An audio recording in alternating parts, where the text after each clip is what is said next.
Bueno, estamos aquí en familia, muchas gracias. Estamos muy bien acompañados, muy bien acompañadas. Gracias, Asunción, por venir a contarnos a contarnos una iniciativa que yo creo que el Colegio de Arquitectos quería, bueno,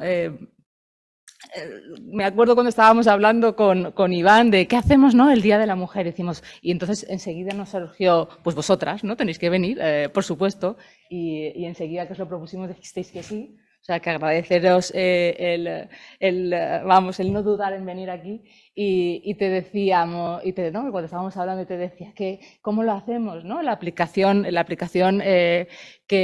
bueno, que ya es conocida, ya la habéis contado y ahora os contaréis mejor. Sí. Y te decía, pues no sé, a mí me gustaba lo del 7+1 porque el 8, el Día de la Mujer, ¿no? Que es aquí lo que estamos para un poco poner en valor el trabajo de las arquitectas, ¿no? El Día de la Mujer es eso lo que intenta, todas las iniciativas van en torno a eso. Y decía, pues busca 7, cuentas la tuya, que es el +1, y 7. Y tú como muy bien, como tienes que hacer, no. Me da la vuelta y me dice, no, voy a buscarte 7 miradas, una cosa muy chula, ¿no? Que has hecho, lo voy a vincular al agua, voy a buscar como puentes, ¿no? Que ahora nos lo cuentas. Y bueno, yo tenía aquí tu currículum, pero es que nos conocemos todos. Bueno, que has estado trabajando de la escuela, fue doctora arquitecta, está trabajando en el proyecto de investigación en varios, ¿no? En este continuáis, ¿no? Eso es así, ¿no? Sí, ahora os contaré. Tenía un periodo de 3 años, pero sigue abierto y estamos ahí a tope con él. Muy bien. Así que nada, agradecerte y somos todos oídos. Estamos en petit comité. Eso, hemos hecho, bueno, esto. Y luego podemos hablar todos sobre datos y sobre cosas. Perfecto. Muy bien, pues nada, pues no sé. Bueno. Buenas tardes a los que habéis venido, a todos quienes estáis aquí, a pasar aquí la tarde con nosotras. Gracias a la vocalía del colegio, en nombre de todo el equipo que ha hecho posible la aplicación NAM, Navegando Arquitecturas de Mujer, y gracias a Sonia por darnos el espacio esta semana, compañera de la escuela que en tanto queremos y que sabemos que está haciendo ese inmenso trabajo desde que está de vocal en el colegio, ¿no? Bueno, cuando Sonia me llamó, como ha comentado, claro, ella me dijo, bueno, pues como una panorámica, ¿no? de esta aplicación que registra arquitecturas de mujeres. Y claro, por agenda la charla cayó en mis manos y claro, era una gran responsabilidad porque la aplicación registra arquitecturas desde 1978 hasta 2008, realizadas por arquitectas mujeres españolas. Y claro, ¿cómo realizas una síntesis, ¿no? de ese gran archivo? Entonces caí que quizás el potencial estaba en un poco revelar, ¿no? todo ese potencial que tiene en cuanto a las miradas que se pueden proyectar sobre ese gran archivo, ¿no? Yo voy a aportaros una de esas miradas, una de tantas que puede haber, pero sí que me gustaría que la charla sirviese de invitación para que luego vosotros y vosotras navegarais esa aplicación y descubrierais pues, vuestra mirada en base a vuestros intereses, ¿no? Pero antes de contaros esa mirada que yo proyecto sobre este archivo, me gustaría situaros un poco, ¿no? Situaros en la aplicación, de dónde sale, lo voy a intentar hacer brevemente, un poco para que sepáis de dónde surge, ¿no? Gran parte de quienes estáis aquí, yo creo que ya la conocéis, porque desde la universidad hacemos un trabajo de difusión y divulgación bastante intenso, además con el apoyo del vicerrectorado de Transferencia, Innovación y Divulgación Científica. Y es que al final la aplicación es eso, es el resultado de transferencia de un proyecto de investigación, que es este. Miradas situadas, arquitecturas de mujer en España desde perspectivas periféricas 1978-2008. Es un proyecto de investigación que ha contado con la subvención de la Generalitat Valenciana, que se concede solo a grupos consolidados, con lo cual es un logro bastante importante y, en fin, no fue sencillo conseguirlo, ¿no?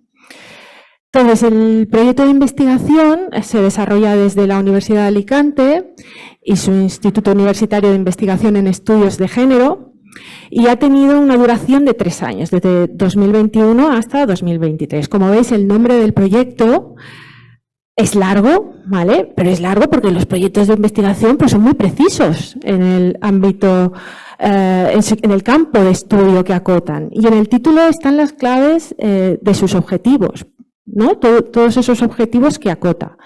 Acota el objeto y sujeto de estudio, que son arquitecturas realizadas por arquitectas españolas. Acota el ámbito territorial, es España, pero, ojo, con especial atención a lo periférico. Muchas veces lo periférico ha quedado a la sombra de los dos grandes focos culturales que son Madrid y Barcelona, ¿no? Y también veis que acota el título un ámbito temporal muy concreto, que es 1978, restauración democrática, hasta el cambio de paradigma que introdujo en la profesión pues esa crisis financiera del 2008.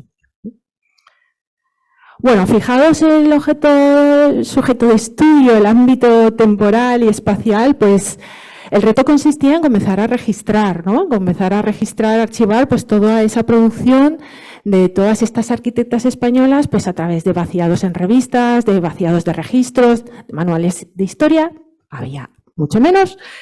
Pero también esa búsqueda consistió en una llamada a la colaboración que involucrara a todas esas arquitectas.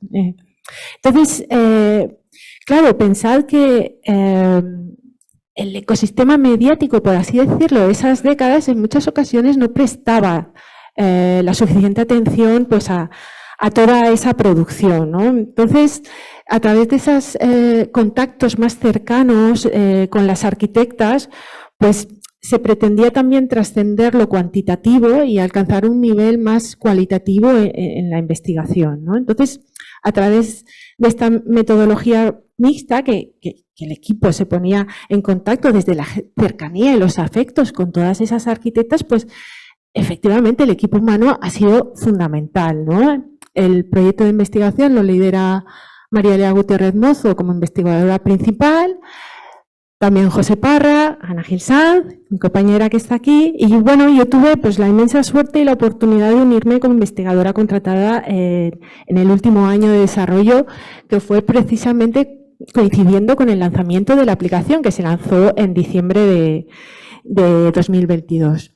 Pero lo importante también de ese equipo humano es toda la red de colaboradores, ¿no? Porque tiene contactos en universidades pues, de toda España, con lo cual consigue abarcar todo ese ámbito espacial que acotaba el proyecto de investigación, ¿no?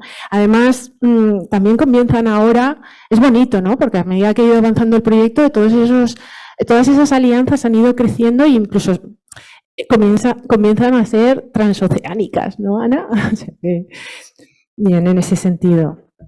Entonces, ¿qué es lo que aporta un proyecto como este? Pues principalmente lo que hace es construir un gran archivo, ¿vale? Un gran archivo que visibiliza pues, toda esa producción, toda esa trayectoria de todas esas mujeres arquitectas españolas, tratando también de ahondar en las condiciones en las que ejercieron su profesión, ¿no? De entender un poco sus aportaciones, pero en toda su complejidad, ¿no? Sus rasgos distintivos también. Porque también es importante entender hasta qué punto los medios existentes durante esas décadas pues, mediatizaron su producción, ¿no? Cómo principalmente las revistas profesionales, que un poco son esos mecanismos, ¿no? que producen el prestigio profesional, sobre todo en estas décadas, ¿no? Que estudia el proyecto de investigación, pues cómo validaron o no el reconocimiento a todas esas obras y consecuentemente se incorporaban o no, ya os avanzo que casi que no, todas esas obras en los manuales de arquitectura de cabecera, ¿no? Con los que todos hemos estudiado, y todos y todas, ¿no? Entonces, la aplicación, la creación de la aplicación, principalmente lo que trata es de visibilizar toda esa producción y surge como un resultado de transferencia del proyecto de investigación, ¿no? Pensad que es una aplicación que es totalmente pública, es gratuita, con lo cual cada usuario puede explorarla como quiera, puede proyectar sobre ese archivo la mirada que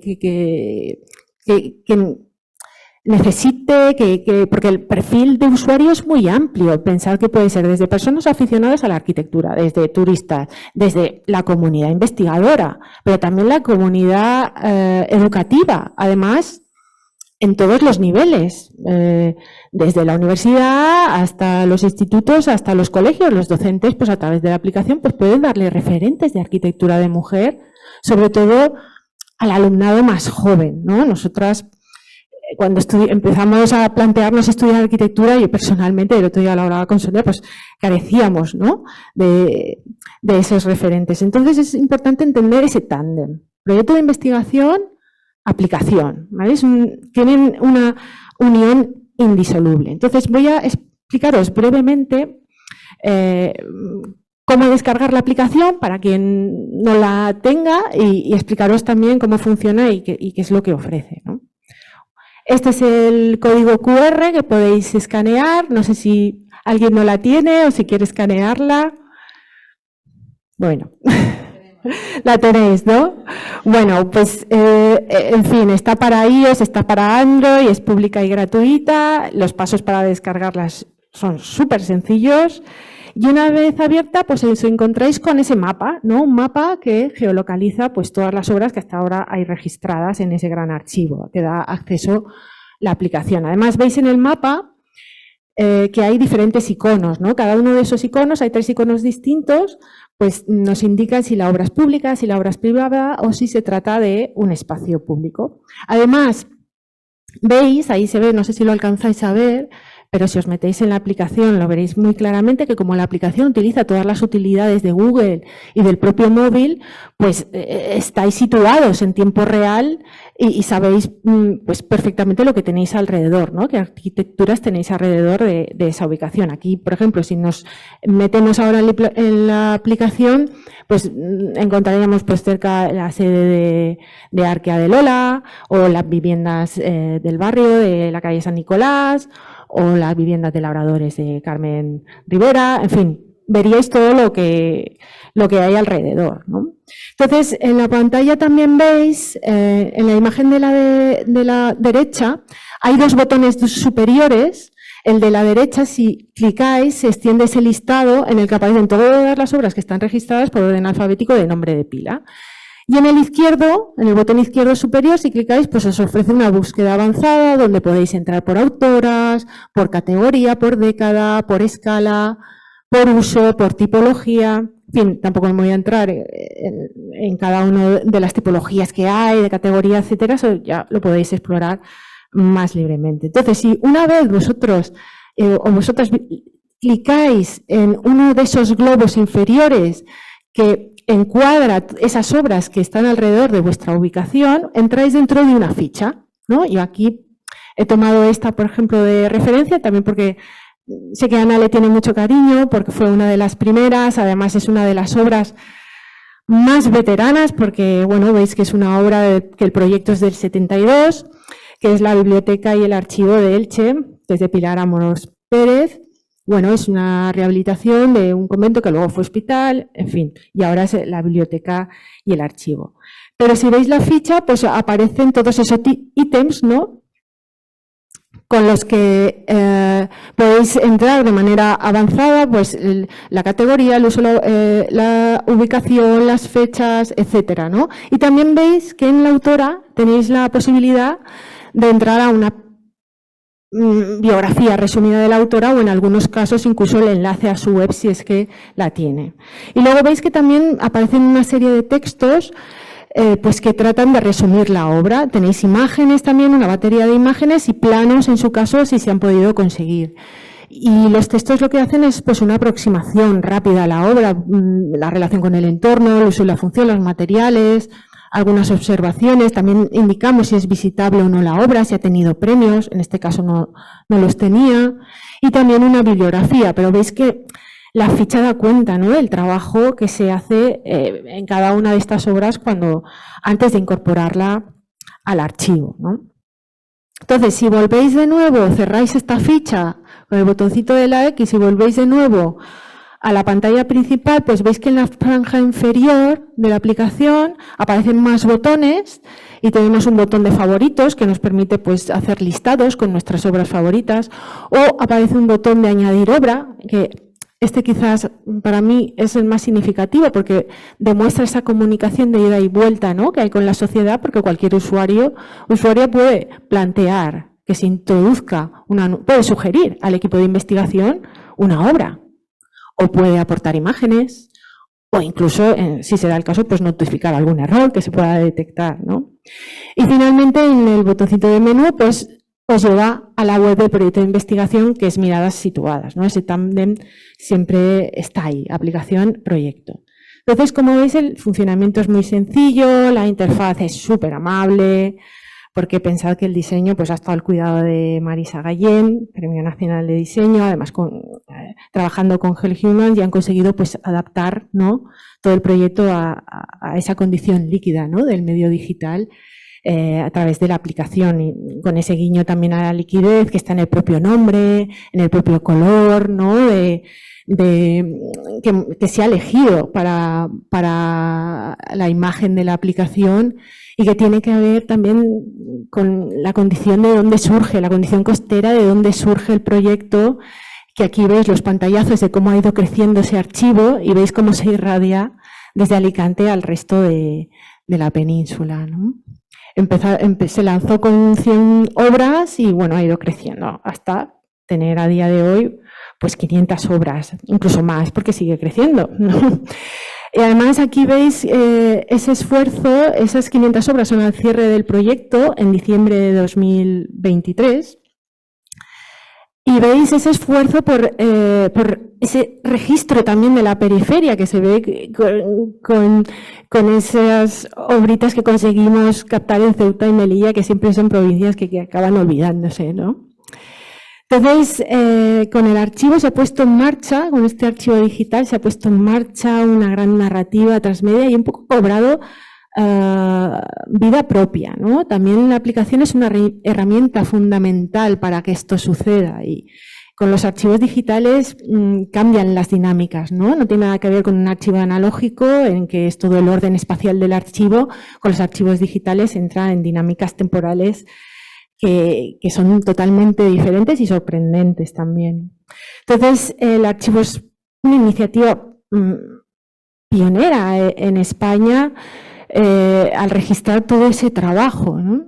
Y que tiene sus hermanas también en otros países, como son Estados Unidos, que también tiene archivos de este tipo, que recoge el trabajo de todas las arquitectas, también en Sudamérica y también en otros países de Europa, ¿no? Entonces, como indicaba al inicio, este gran archivo, en abierto, público, permite muchísimas miradas, ¿no? Yo, como os decía al principio, yo voy a lanzar una mirada cuando yo me encontré con este archivo, que va a tener que ver con un territorio acotado, que es el arco mediterráneo, tal vez porque mi niñez, como dice la canción, sigue jugando en su playa, en su paisaje, en sus aguas. Y el agua va a ser un poco el nexo que va a conducir todo el resto de la charla, ¿no? Mi mirada tendrá algo de poética, un poco porque va en mi naturaleza y porque es el encuentro subjetivo, ¿no?, que yo he tenido cuando abordé la realidad de este archivo. Y esta mirada poética vinculada al agua, pues a su vez va a ser un sumatorio de miradas que van a ir encadenando obras de diferentes arquitectas que, bueno, en muchos casos ya las conoceréis, pero en otros casos pues puede que no tanto, ¿no? Y comienzo, por supuesto, con los faros, ¿no?, con esos grandes guardianes de la costa. Y voy a hacer un recorrido que va a empezar por Castellón y va a acabar en la costa granadina, ¿no? Empiezo con el faro de Irta, en Castellón, que es un faro, bueno, ya veis que está en el borde de la costa, está rodeado de un parque natural. Veis que es un faro que contrasta totalmente con el terreno, con el color de las rocas. Es un faro que se puso en marcha en el año 93 y que forma parte del Plan de Señales Marítimas que el Ministerio de Obras Públicas y Urbanismo, bueno, el antiguo MOPU, ahora ya tiene otros nombres, pues puso en marcha para mejorar toda la señalética marítima de las costas españolas, tanto de la península como de las islas. Entonces lanzó la construcción de medio centenar de faros. De ese lote hubo una parte que fue encargo directo a técnicos de ministerio, en este caso técnica, que fue Rita Lorite Becerra, que es quien hizo este faro, ¿no?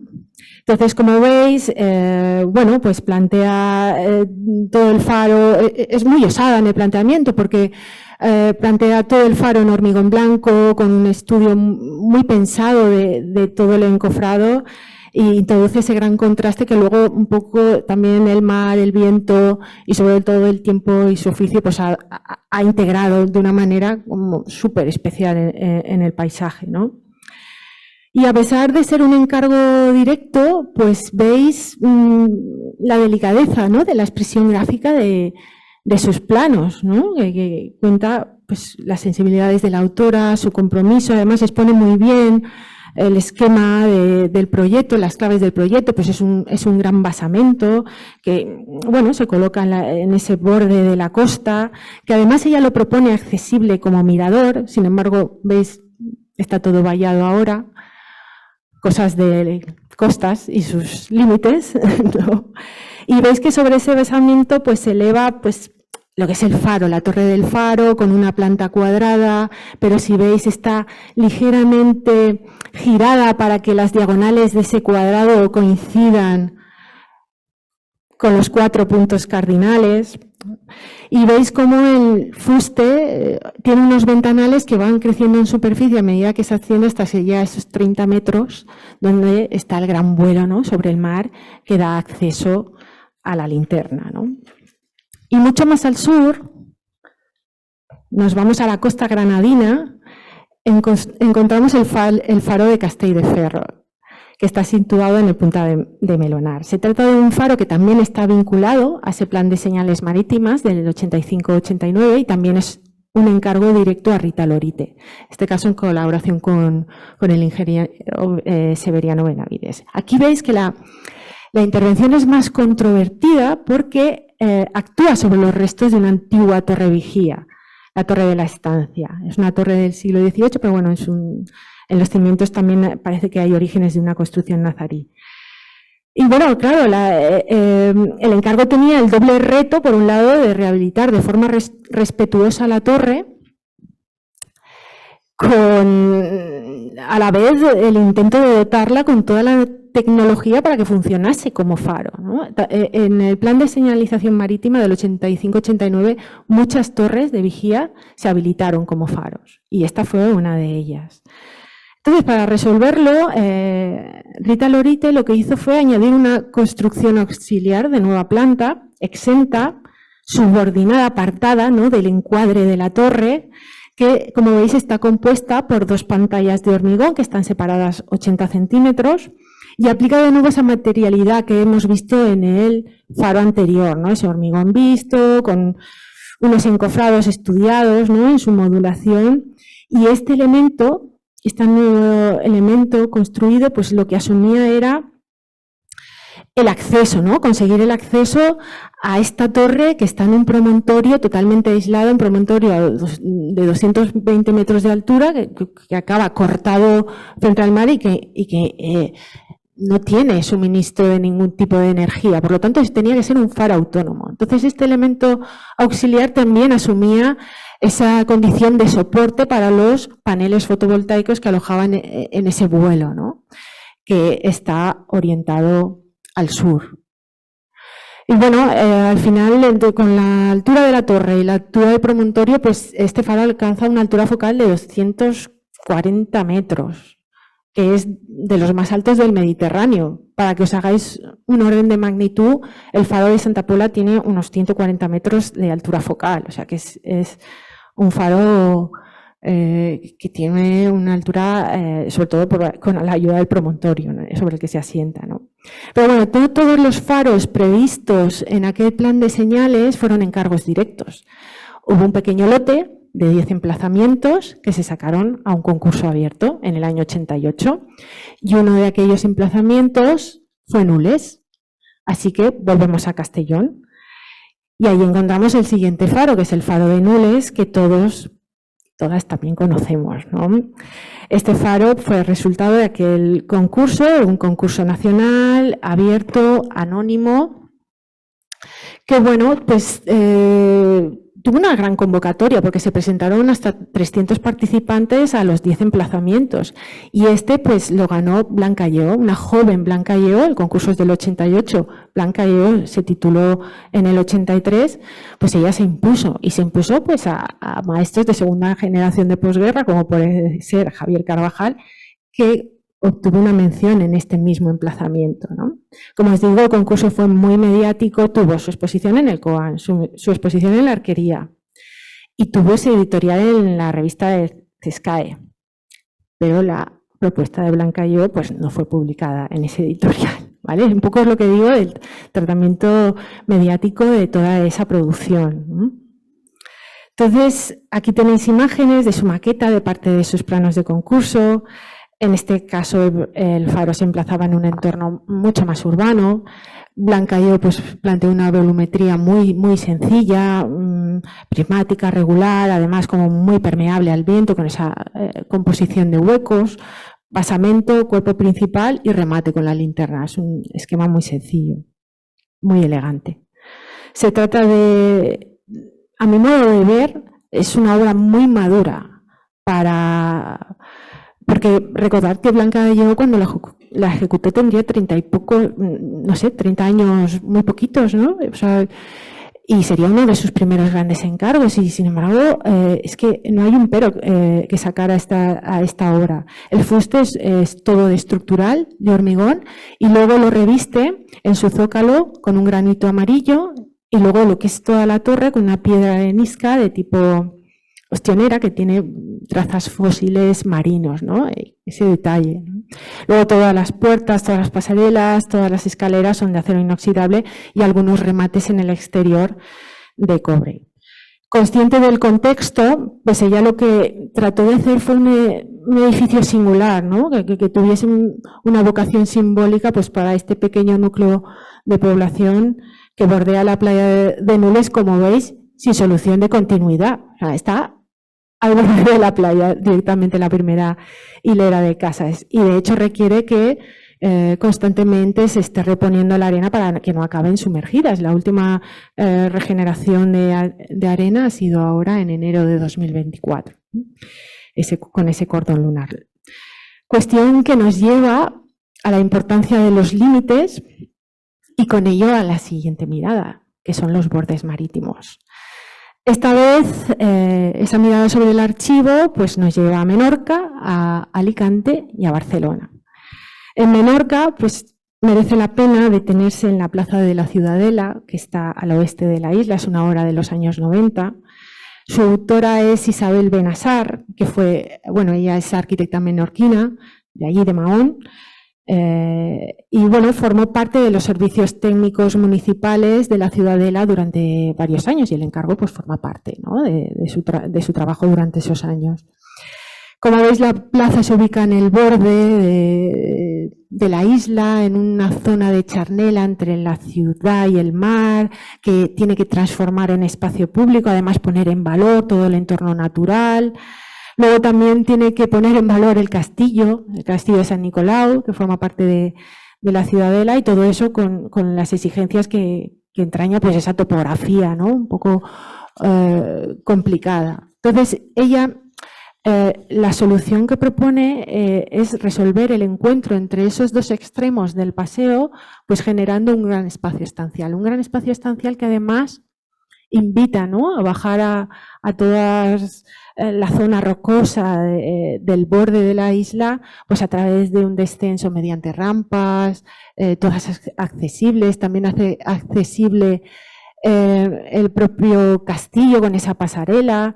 Todos los encuentros veis que están muy medidos, son muy geométricos, muy cuidadosamente estudiados. Yo veo esta plaza un poco heredera de la genealogía, ¿no? Se rastrea ahí esas plazas duras, casi abstractas, que en los años 80 revolucionaron Barcelona. Y es que al final Isabel Benassar, pues bueno, ella está titulada en el 88, estudió en la ERTSAB, también se formó como paisajista allí, pues bueno, pues no fue ajena a aquel contexto de la Barcelona preolímpica, ¿no?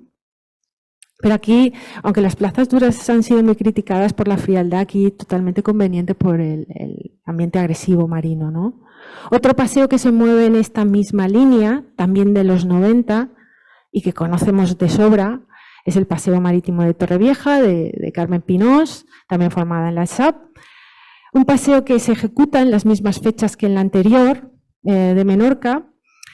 Y bueno, se trató del primer gran encargo de Carmen Pinós tras su disolución en 1991 del estudio con Miralles, con el que tantos éxitos consiguió en los 80, ¿no?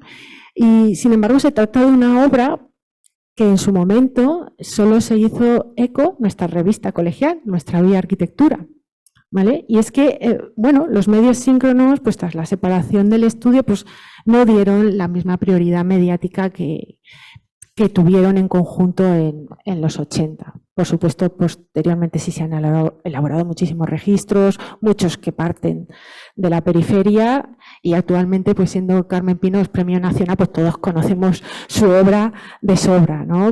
Y es tan concreto como alargó los espigones para proteger el paseo de los oleajes, como creó zonas de baño, zonas de solarium, un paseo que se podía utilizar de día y de noche, ¿no? Y la verdad es que si se hace un acercamiento profundo a la obra en solitario de Pinós, se aprecia esa aproximación, yo diría que casi obsesiva al contexto. Y luego si haces esa misma aproximación al trabajo en conjunto con Miralles, claro, ves que las obras en conjunto, ella trataba de controlar esa imaginación indómita de Miralles, ¿no? Que también tenía esa obsesión por el contexto, pero como digo, su imaginación indómita pues hacía que fuesen proyectos más explosivos, por así decirlo, ¿no? Entonces, en Torrevieja, Pinós fue extremadamente atenta al contexto urbano de la obra.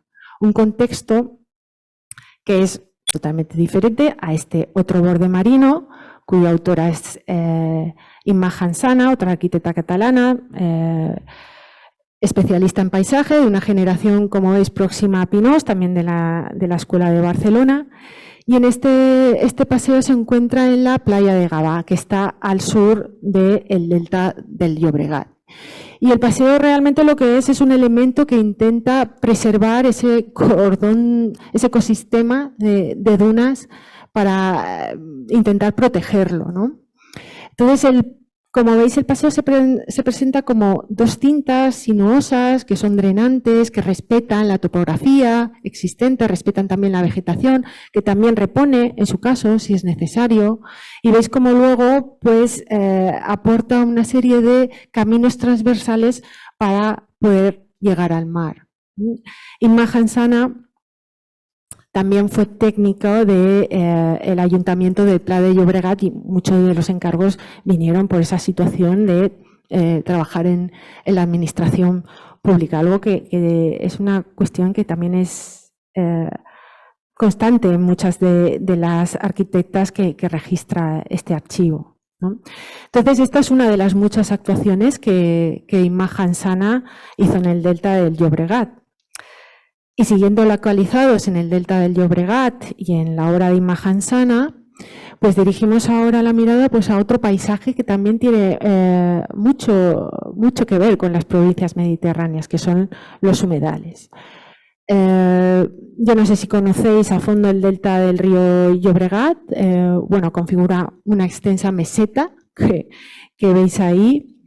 Y es una extensa llanura, he dicho meseta, es una extensa llanura, que como veis tiene muchísimas infraestructuras, ¿no? Está cicatrizada por muchísimas infraestructuras.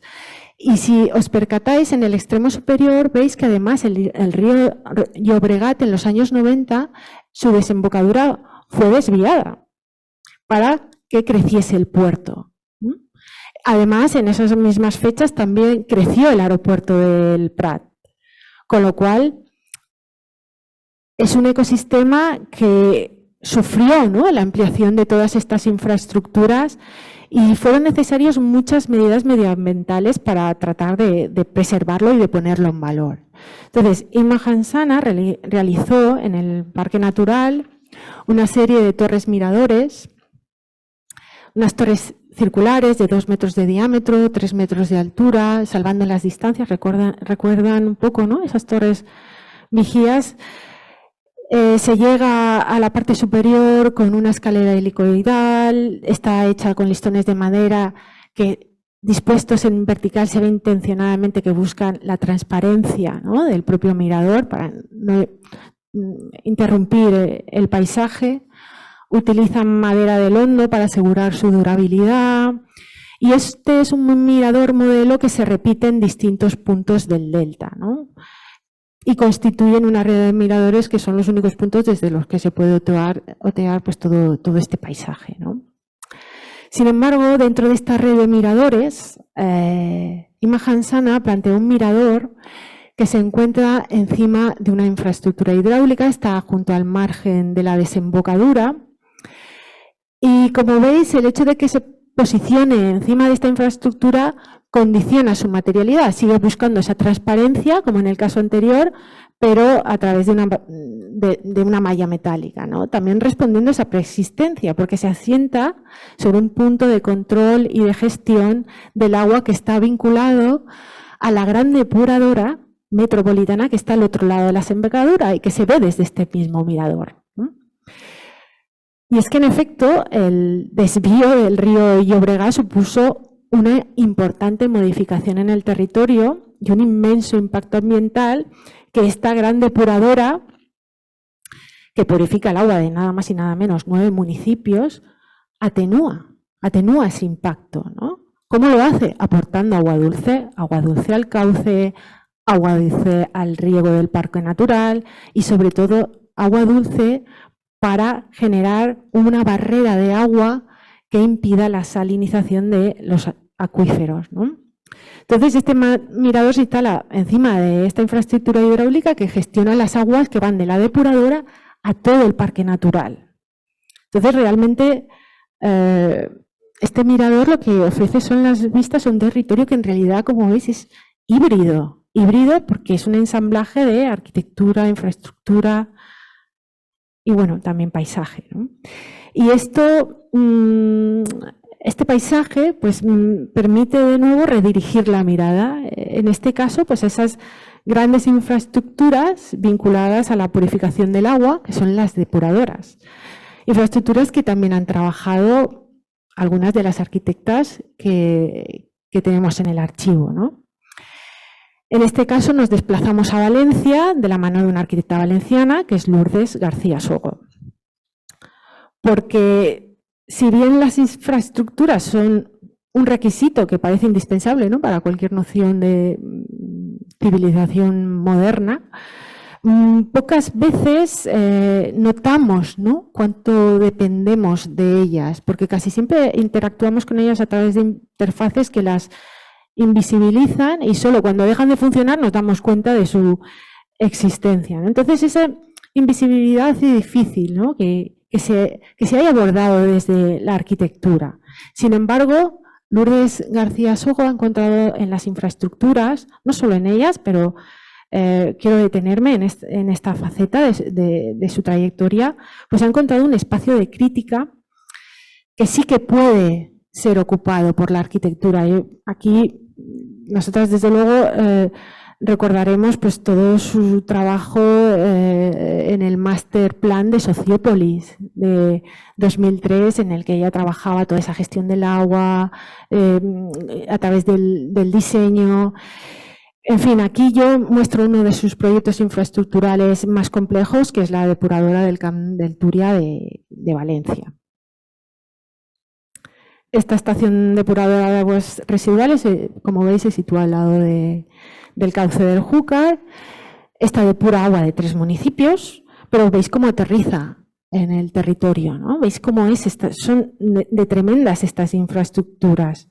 Esta comparación es de ella en una charla para que veáis pues esta depuradora tiene unos 350 metros de largo, pues San Pedro del Vaticano tiene como 500, ¿no? Para que veáis la magnitud. Bueno, pues si esta os parece alucinante, la del Llobregat es 1,5 kilómetros, o sea, 3 San Pedros de son inmensas todas estas infraestructuras, ¿no? Pero mirad cómo ella trabaja todo el tema paisajístico, todo ese sistema de decantación, y es una infraestructura que puede ser visitable, ¿no? Bajo solicitud, desde luego, pero es interesante porque visibiliza, ¿no?, el papel que tienen estas infraestructuras y inculca una cultura pues, más comprometida, una cultura del agua más comprometida. Y lo cierto es que Lourdes García Sogo rompe, ¿no?, con determinados estereotipos relacionados con el ejercicio de la profesión de la arquitectura, con esa aparente necesidad de que el hecho arquitectónico produzca una imagen icónica que pueda circular en revistas y ahora que pueda circular incluso con más furia en las redes sociales. En fin, ella, su producción, veis, la depuradora es de los años 90, no la vais a encontrar en la revista de los 90, esta infraestructura, pero sí que la vais a encontrar en el archivo, ¿no? Pero si la trayectoria de Lourdes García Sogo rompe con la idea del hecho arquitectónico ligado a una imagen icónica de consumo, también lo hace con la primacía del hecho arquitectónico vinculado a la nueva planta. Entonces ella tiene muchos proyectos que se mueven en términos que entienden más el construir, como rehabilitar, como restaurar, cuestión que sintoniza también con esta nueva era del antropoceno teórica en la que se supone que estamos, ¿no? Y ella ya tenía esta visión en los 90, ¿no? Entonces en el archivo encontramos, y nos podemos vincular con ello a otra tipología, que son los puentes. Nos encontramos trabajos de rehabilitación realizados por su estudio, como fue la ampliación estructural de este puente de Santa María en Ontinyent, o también el puente de Villanueva de Castellón, también de nuevo una ampliación del tablero, ¿no? Entonces, en la arquitectura no hay trabajos menos arquitectónicos, tampoco hay trabajos menores, ¿no?, ni por el tipo de intervención ni por la escala, porque algunas de las obras registradas en el archivo permiten entender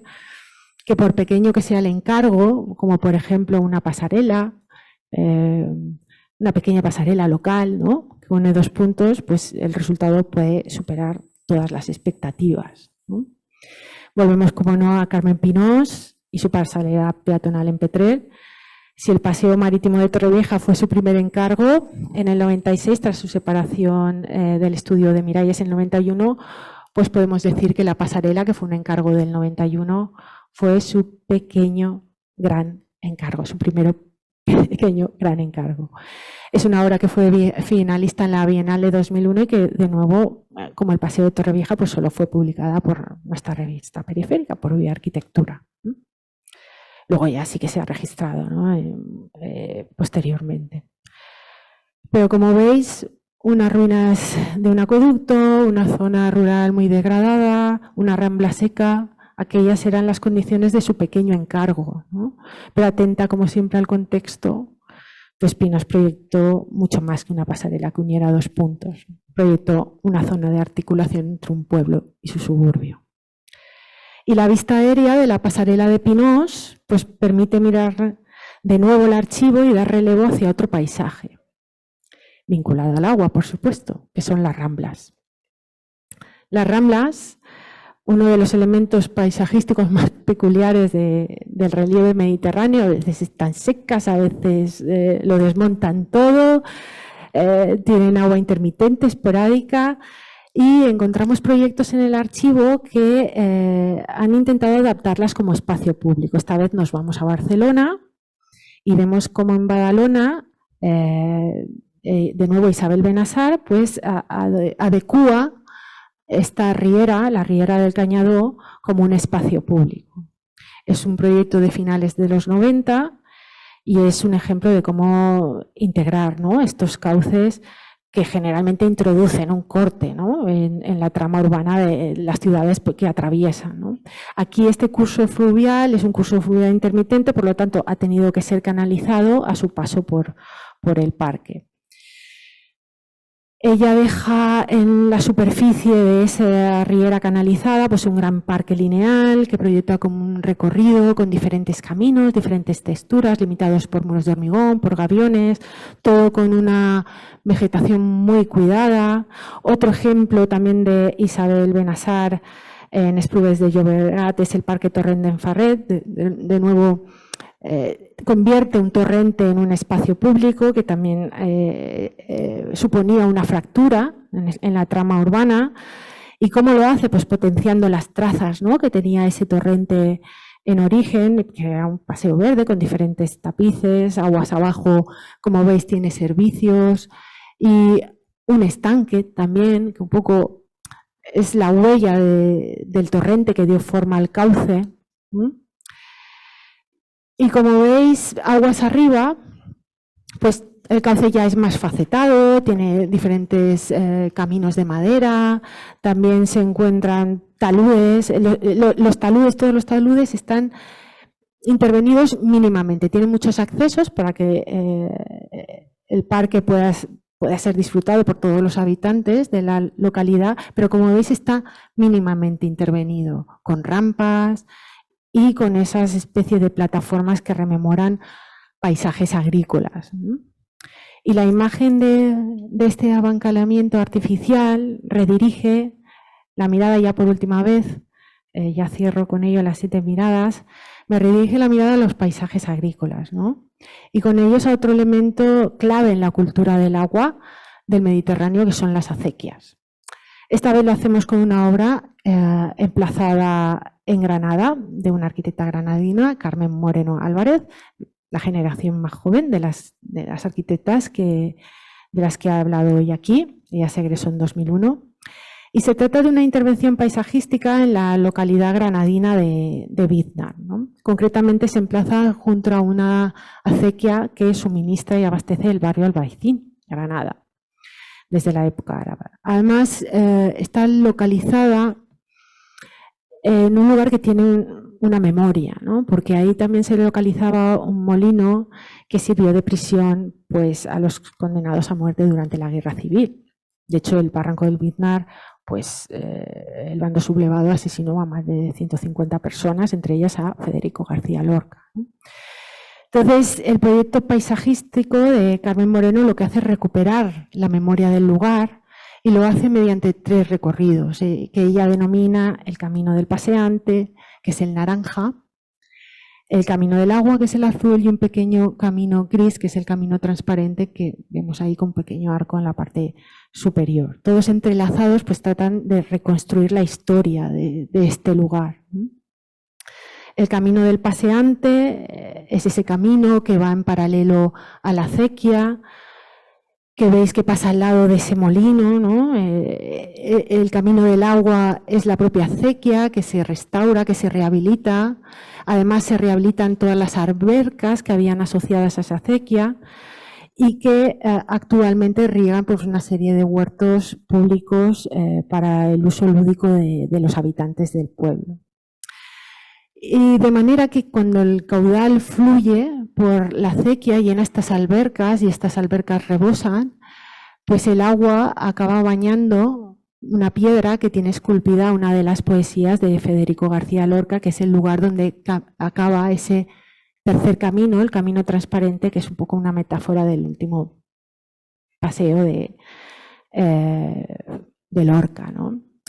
Cuyo final pues, es el agua y la poesía tallada en la piedra, ¿no? Y así termino como comencé la charla, con una mirada poética y con el agua, una mirada que, como habéis visto, pues, recorre arquitecturas de Rita Lorite, de Inma Jansana, de Carmen Pinós, de Isabel Benassar, de Blanca de Lleó, de Lourdes García Sogo y de Carmen Moreno. Una mirada que ha sido el resultado de un sumatorio de miradas, 7+1 para el 8 de marzo. Y bueno, intencionadamente no he mostrado obras de compañeras colegiadas aquí, en el Colegio Territorial de Alicante, y no lo he hecho porque confío plenamente en que en esas conferencias por relevos, de formato tan sugerente que se ha lanzado desde la vocalía, pues acabará dando voz a alguna de ellas, ¿no? seguro que sí. Y bueno, termino la charla con este llamamiento y muchas gracias por la atención y la paciencia.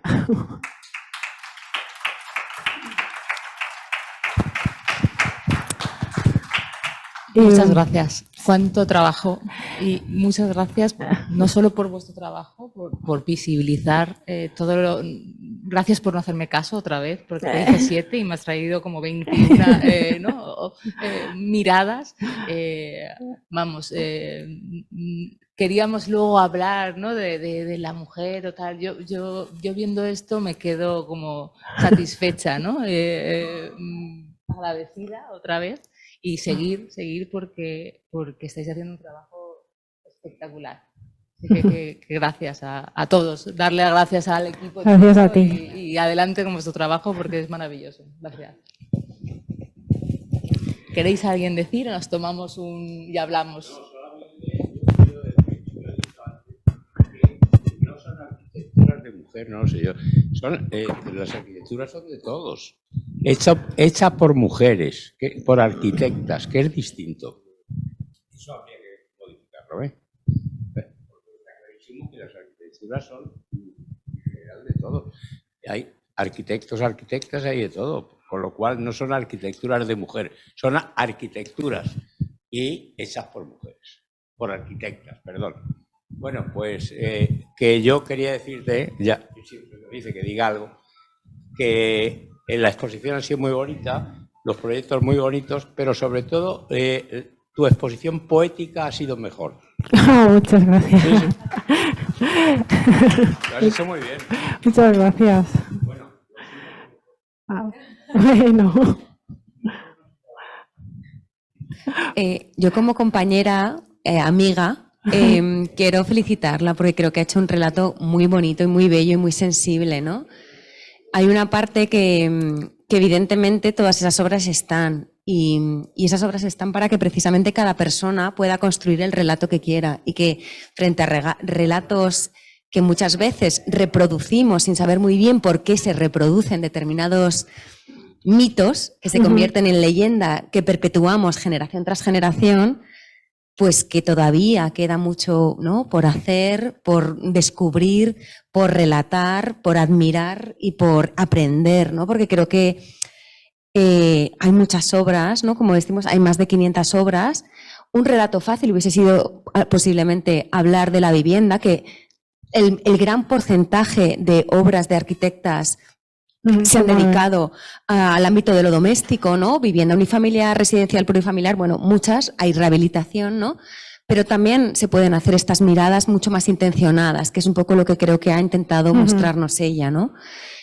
Y que hay un guiño muy claro que tiene que ver con dónde nos situamos, el Mediterráneo, el agua. Totalmente. Y que además también... como ella es tan discreta, ¿no?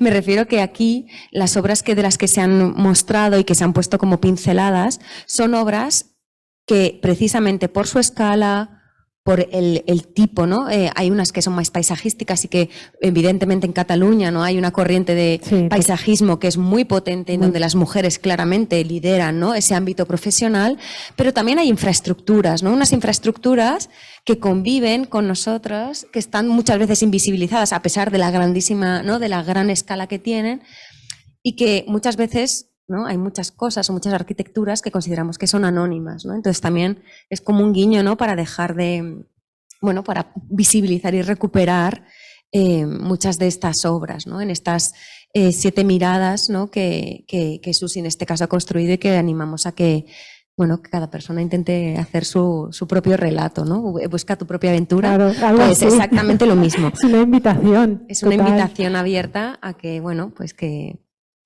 se corra la voz, ¿no? Porque cuando, ¿no?, ella es experta en, por ejemplo, en concursos de arquitectura, ¿no? Su tesis doctoral hablaba de eso y es alucinante, ¿no? O sea, porque evidentemente no es inocente que Carmen Pinós, las primeras obras de Carmen Pinós no fuesen publicadas. No es algo inocente. Ahora ella ya abiertamente está reconociendo, ¿no?, porque además ella pertenece a una generación en las que claramente el modelo que persigue es el modelo que conoce, y el modelo es totalmente androcéntrico y es la réplica de un modelo que compite a igual a igual. Y ahora es cuando ella está, ¿no?, un poco como cambiando su discurso, como diciendo, sí, sí, la verdad es que he sido bastante discriminada, ¿no? Pero ya cuando ha conseguido ser premio Nobel de Arquitectura, claro. ¿no? Entonces es como, no sé, que creo que también se aprende mucho, ¿no?, de Sí. ese tipo de comentarios, de conversaciones, de charlas que todas estas arquitectas han ido dando, ¿no?, a lo largo del tiempo, ¿no?, y de los roles también que han ido desempeñando, porque no sé, en la provincia de Alicante tenemos varios ejemplos, ¿no? Precisamente casi todas las arquitectas que han trabajado en solitario, a la vez han trabajado desde administraciones, desde entidades como el Colegio de Arquitectos, o sea, quiero decir que han trabajado en gestión, han trabajado en sus estudios propios, ¿no? Han tenido como una pluralidad de maneras de entender la profesión y de intentar moverse en todas ellas. Así que muchas gracias, Susi. Gracias a vosotras por venir. Vino, ya quiero vino. Quiero el vino. Voy a hablar yo. Hola, Bea. Bueno, Susi, que... Petit comité, Bea. Petit comité. Hay que poner fecha. Que la has hecho genial. Yo que he seguido de cerca tu tesis y más Bueno, es que mi tesis existe gracias a ti, Bea. Sí, porque me abrió las puertas de la biblioteca en plena pandemia, investigando, y me contaba cómo Carmen Pinós en esos años había sido un premio, había ganado un concurso y no salía, no tenía nombre en ninguna revista y entonces el trabajo era precioso. Y la verdad es que es una pena. Imagino que se seguirá investigando o se ha cortado ya la línea No, sigue vivo totalmente. Ya tiene vida propia. ¿Tiene otra línea más de subvención o...? Estamos en ello. Vale. Sí, hay apoyo institucional que es importante. Sobre todo por parte del vicerrectorado de divulgación, que al final... Así que ahí seguimos. Generando alianzas con otros lugares, otras institutos que están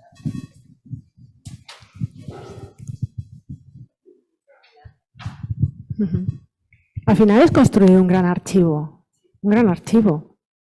y se puede hacer disponible, abierto, digital, con todo lo que introduce, ¿no? Lo digital, las dinámicas que introduce. Lo que no estaba documentado en papel, ¿cómo habéis logrado extraerlo?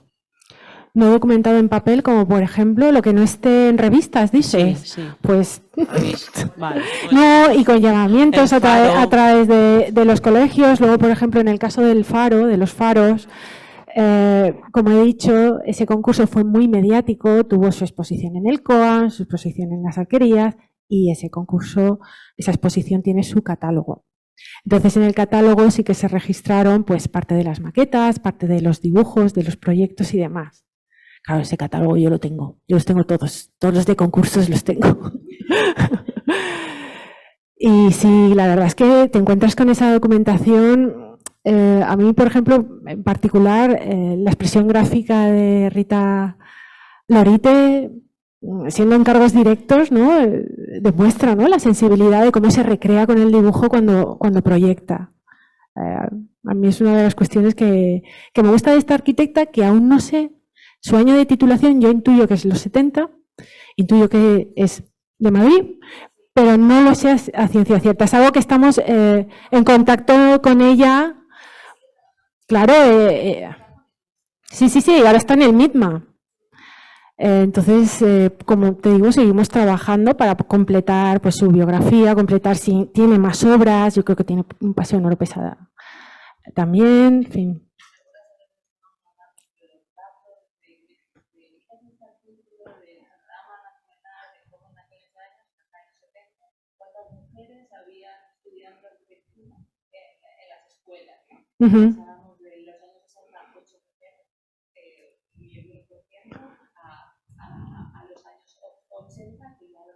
Sí, empieza a crecer.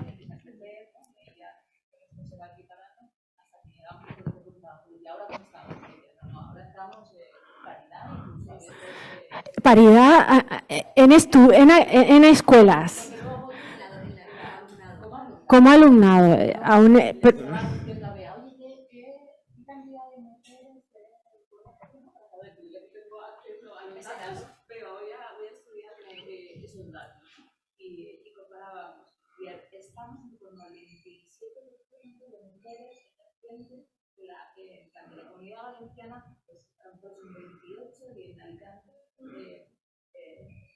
27, pero claro, decía, ¿no? Intentando analizar así de manera igual, ¿no? Hay mucha gente que está colegiada, porque la mujer se sabe de la investigación, a docencia, Claro. a otras ramas que no tenemos que dejar, pero lo que sí que necesita estudiar es que el panorama laboral en cuanto a construcción de la construcción estamos todavía y las nuevas, porque da otro dato de nuevas colegiadas, ¿no? En los últimos años, o sea, todo en los últimos 5 años, efectivamente, estamos en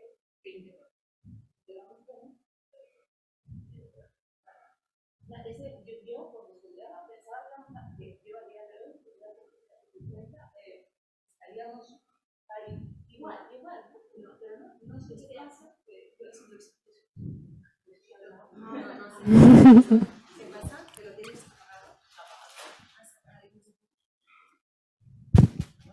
Ahora, no, yo lo que creo que también hay unas generaciones que han sido muy marcadas por esa fecha. O sea, hay esa fecha en el que a lo mejor nosotras ya estábamos en el ejercicio profesional, nosotras pertenecemos a una generación en la que realmente creíamos que podíamos cambiar el mundo a través de la arquitectura. Ahora mismo, y estoy en el Colegio de Arquitectos, lo voy a decir, la arquitectura no está en ningún programa político, en ningún debate urbano, en ningún debate social, o sea, no es en absoluto prioritaria. Es un problema el acceso a la vivienda, no en el cómo se vive, cómo son los modos de habitar, no. O sea, hay otro tipo de debates que están vinculados a la arquitectura, pero la arquitectura no está.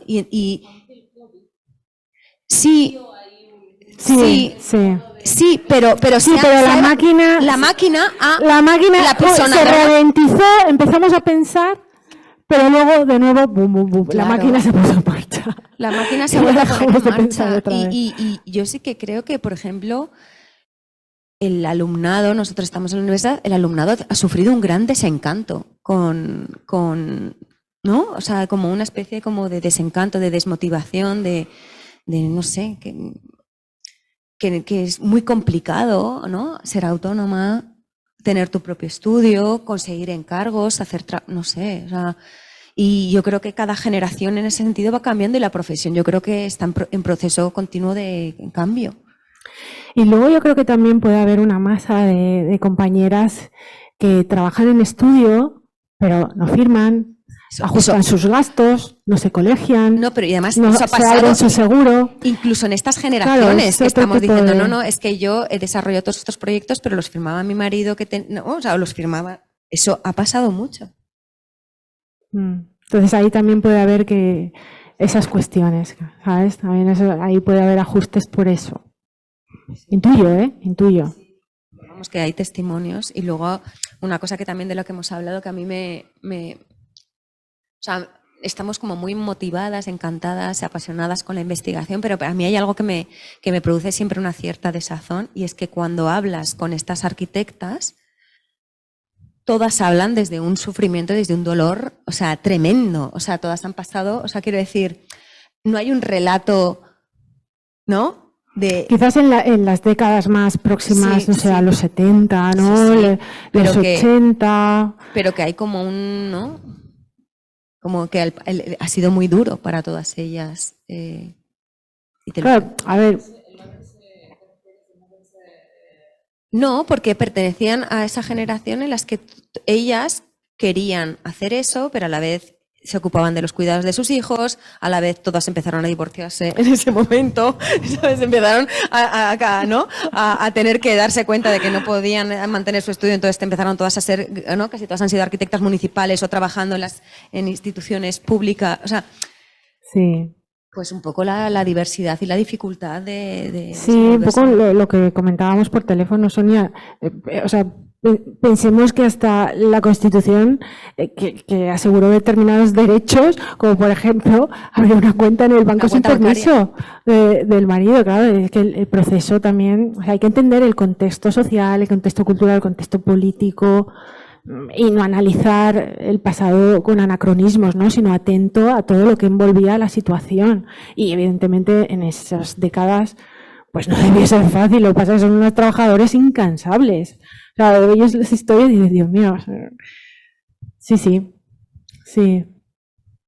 Y luego también ahora ya pues hay cierta emancipación, siglo XXI, pues ya tú puedes promocionarte de otra manera, no tienes que pasar por los contactos de que tu obra salga publicada en una revista, porque tú estás emancipada de ese medio. Tú puedes hacer circular tu obra pues, por otras vías, ¿no? Un poco lo que sucede con el propio archivo digital, pues sucede con la propia producción. Entonces ahí también tenemos compañeras ahora que se mueven muy bien de esa manera, ¿no? Pero claro, los años 70 es otra historia. Y descubres obras muy chulas, muy interesantes, muy potentes también, que dices, wow, ¿cómo no sabía que esto existía? Ahora todo el trabajo que Ana ha hecho con Elia y con José Parra sobre la obra de Ana Bofill, que yo, no sé, hace 10 años es que no sabía ni que existía Ana Bofill. Eso es impensable cuando ella, bueno, en fin, ella puede hablar muchísimo mejor, ¿no? Siguiente. Y eso es así. Pero que también tiene algo como, ¿no? O sea, este relato que ha hecho Susi es bellísimo, ¿no? Pero también tiene algo como de reparador y eso creo que es muy bonito, ¿no? Como que me da igual que seamos 7 personas, ¿no? No, pero ya no es ni siquiera justicia, sino que por lo menos se pueda oír, ¿no? Porque si no, ¿cómo accedes a conocer la obra de estas mujeres? No, es que además, cuando, no, pero no solo callado, sino que con lo que cuesta hacer cualquier cosa, ¿no? Todas las personas que estamos aquí, que, ¿no? O sea, es que, no, o sea, es que te da igual que sea la reforma de no sé quién, es que es todo un universo de burocracias, papeleos, gestiones, entonces, de repente descubrir, ¿no? A muchas de estas arquitectas que realmente han desarrollado unas carreras, además, ¿no? Siempre como... Bueno, pues eso, un poco pues al margen de los circuitos, ¿no? Que se estaba mirando a otro lado, claramente. Ahora, evidentemente, se está intentando reparar, ¿no? Y algunos están ahora cambiando sus discursos para poder acoplarse, ¿no? Pero que está fenomenal y que no, o sea, ¿no? Respecto al comentario, ¿no? Arquitecturas de mujer, pues es que precisamente va de no tener miedo a decir arquitecturas de mujer. Porque antes es que eran todas de hombres y no se decía que eran de hombres, pero además no se decía. Ahora cuando se empieza a decir es cuando llama la atención, ¿no? Y empiezan a saltar las alarmas, ¿no? Pero que, bueno, que cada uno investigue sobre lo que quiera y lo que pueda y que le permitan. Entonces esto es como una oportunidad y que desde luego estamos contentas con ello. Gracias a ti, Sonia.